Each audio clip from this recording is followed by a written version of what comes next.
warahmatullahi wabarakatuh. Halo semuanya, perkenalkan nama saya Hamidah dari mahasiswa Setia Amuntai semester 3. Sebelum kita membahas mengenai hukum mempelajari teori manajemen klasik pada organisasi manajemen dalam pandangan Islam, sebelumnya saya telah menjelaskan mengenai bagaimana teori manajemen klasik itu sendiri.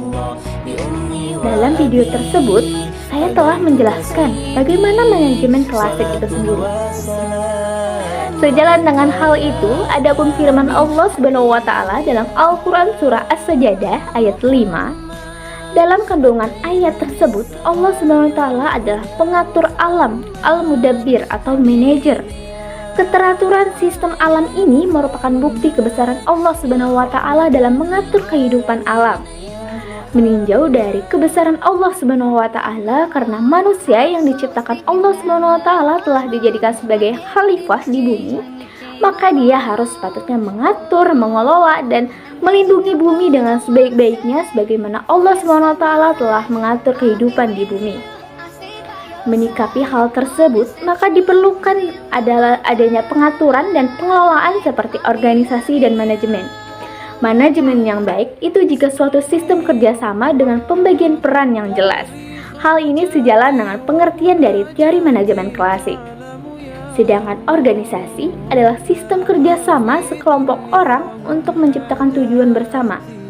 Ajaran Islam senantiasa mendorong pemeluknya untuk melakukan segala sesuatu terorganisir dengan rapi. Sebab bisa jadi suatu kebenaran yang tidak terorganisir dengan rapi akan dijadikan dengan mudah diluluh lantakan oleh kebatilan yang tersusun rapi. Mengenai hal tersebut, adapun firman Allah Subhanahu wa taala dalam surat Al-Imran ayat 103 dan Al-Anfal ayat 46. Allah Subhanahu wa taala telah memberikan akal pada manusia untuk berpikir. Segala sesuatu di bumi ini yang tercipta seimbang mengilhami manusia untuk mencontohnya demi keselamatan dan keberlangsungan hidupnya seperti manajemen. Proses manajemen, perorganisasian, dan bagaimana mestinya seorang pemimpin telah dicontohkan di dalam Al-Quran dan diimplementasikan langsung oleh Nabi Muhammad SAW. Memang tidak menyebutkan hal-hal yang berhubungan dengan organisasi manajemen secara rinci.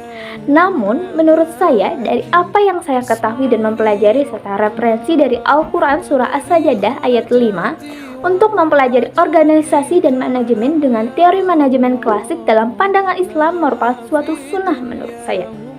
Suatu hal yang apabila dikerjakan akan mendapatkan pahala serta keteraturan dan jika tidak dilaksanakan tidak menjadi sebuah kejahatan yang menimbulkan dosa. Demikian video ini saya buat. Terima kasih. Dadah. Jangan lupa like, comment, and subscribe. Assalamualaikum warahmatullahi wabarakatuh.